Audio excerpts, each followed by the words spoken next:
사도신경으로 우리 신앙을 하나님께 고백하겠습니다. 전능하사 천지를 만드신 하나님 아버지를 내가 믿사오며 그 외아들 우리 주 예수 그리스도를 믿사오니 이는 성령으로 잉태하사 동정녀 마리아에게 나시고 본디오 빌라도에게 고난을 받으사 십자가에 못 박혀 죽으시고 장사한 지 사흘 만에 죽은 자 가운데서 다시 살아나시며 하늘에 오르사 전능하신 하나님 우편에 앉아 계시다가 저리로서 산 자와 죽은 자를 심판하러 오시리라. 성령을 믿사오며 거룩한 공회와 성도가 서로 교통하는 것과 죄를 사하여 주시는 것과 몸이 다시 사는 것과 영원히 사는 것을 믿사옵나이다. 아멘. 우리 시간 찬송가 250장 구주의 십자가 보혈로 함께 찬송하도록 하겠습니다.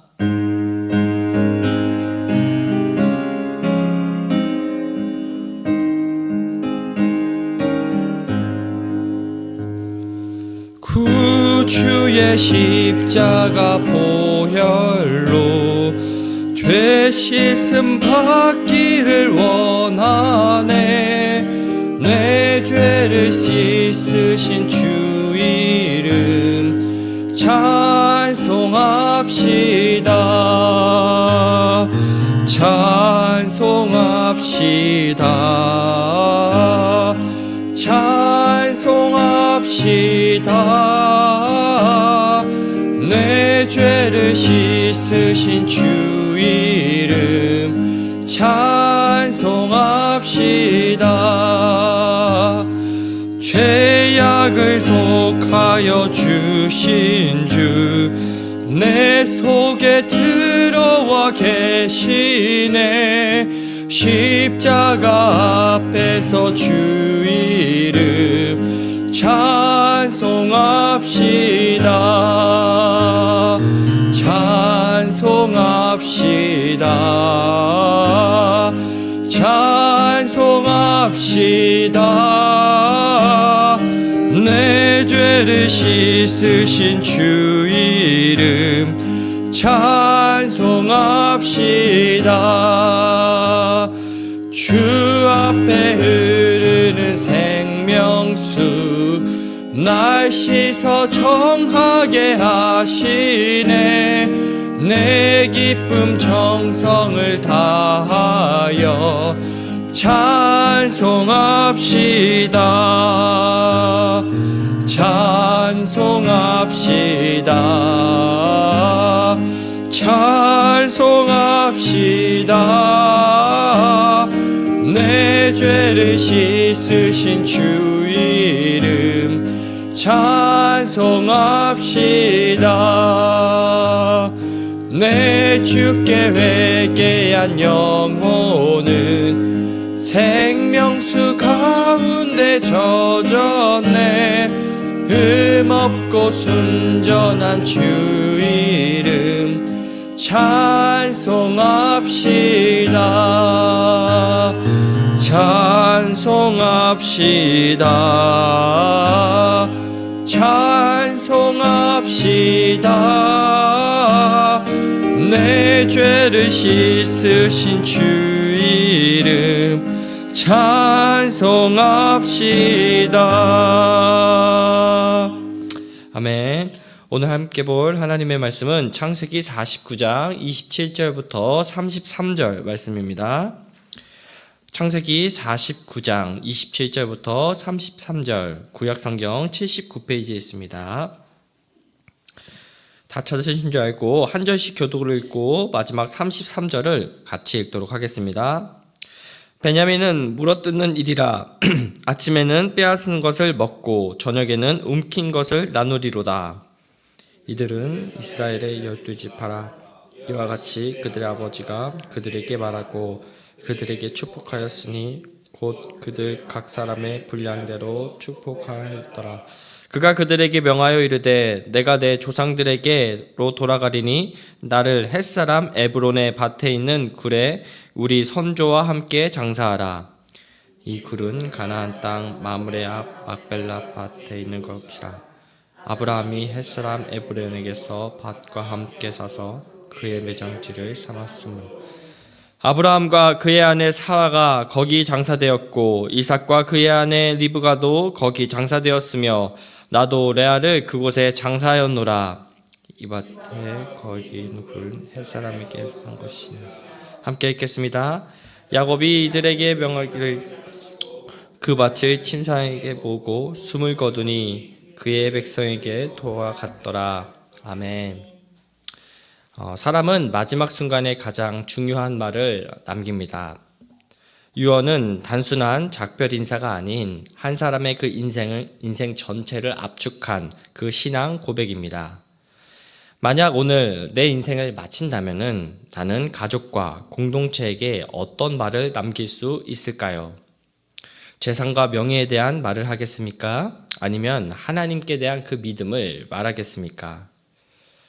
오늘 본문은 야곱이 죽음을 앞두고 12아들에게 남긴 마지막 축복과 당부의 말씀입니다. 어제도 말했지만 야곱의 유언은 단순한 그 가족의 마지막 인사가 아닌 하나님의 그 언약이 다음 세대로 이어지는 그 믿음의 선언이었습니다. 오늘 우리는 야곱의 마지막 유언을 통해 믿음의 사람은 어떻게 인생의 그 마지막을 준비하는가를 함께 살펴보면서 함께 말씀을 살펴보려 합니다. 야곱의 마지막 축복은 이제 라헬이 낳다가 죽은 이제 둘째 아들인 베냐민으로 마치게 됩니다. 베냐민을 향한 축복은 간결하면서도 강력합니다. 베냐민 또한 다른 형제들처럼 동물에 비유되어 특별히 그는 물어뜯는 늑대로 이제 비유가 되는데요. 베냐민 지파는 후에 전쟁에서 용맹한 모습을 보였고 그의 후손 가운데 이스라엘의 그 초대 왕 사울이 나왔습니다. 하지만 저희는 이스라엘 역사를 잘 알기 때문에 사울의 그러한 실패와 이스라엘 멸망을 기억합니다. 이처럼 축복은 하나님 안에서 거하며 겸손히 순종하는 가운데 이루어진다라는 그 사실을 보여줍니다. 베냐민에 대한 그 축복을 마친 이후 이제 야곱은 12아들을 비로소 12지파라고 이렇게 부릅니다.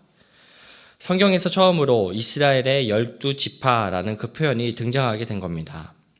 그리고 28절에 그 바라크라는 단어가 3회 정도 이렇게 등장하는데요. 이는 단순히 좋은 것을 주다를 넘어서 하나님과의 그 언약 관계 안에서 주어지는 그 은혜를 의미합니다. 야곱은 모든 축복을 12아들에게 각자의 분량대로 주었는데요. 우리의 인생도 마찬가지로 하나님은 각 사람에게 그 다른 그 분량의 복을 주신다라는 것을 이곳에서 확인할 수 있습니다. 누군가는 풍족한 환경에서 누군가는 척박한 자리에서 하나님을 섬기기도 합니다. 그러나 하나님 안에서 그 분량이 모두 완전하고 동일한 그 은혜라는 것을 저희는 오늘 이 시간 기억하길 바랍니다. 그래서 따라서 복은 어떤 사인과 경쟁하는 것이 아닌 하나님이 정하신 그 분량 안에서 누리는 그 은혜이기도 합니다. 그렇게 타인과 나를 비교하지 않길 바랍니다.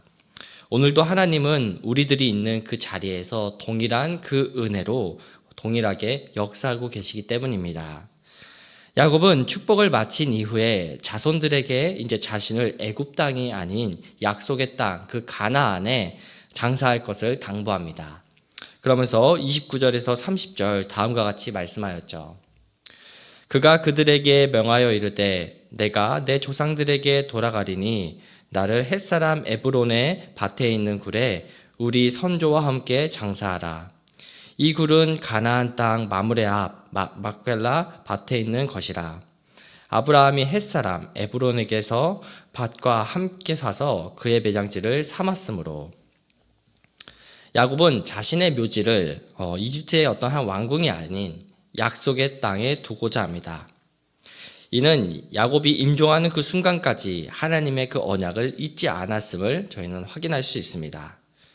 또한 야곱의 후손들에게 애굽의 일부가 되지 말라는 명령이라고도 볼 수가 있습니다.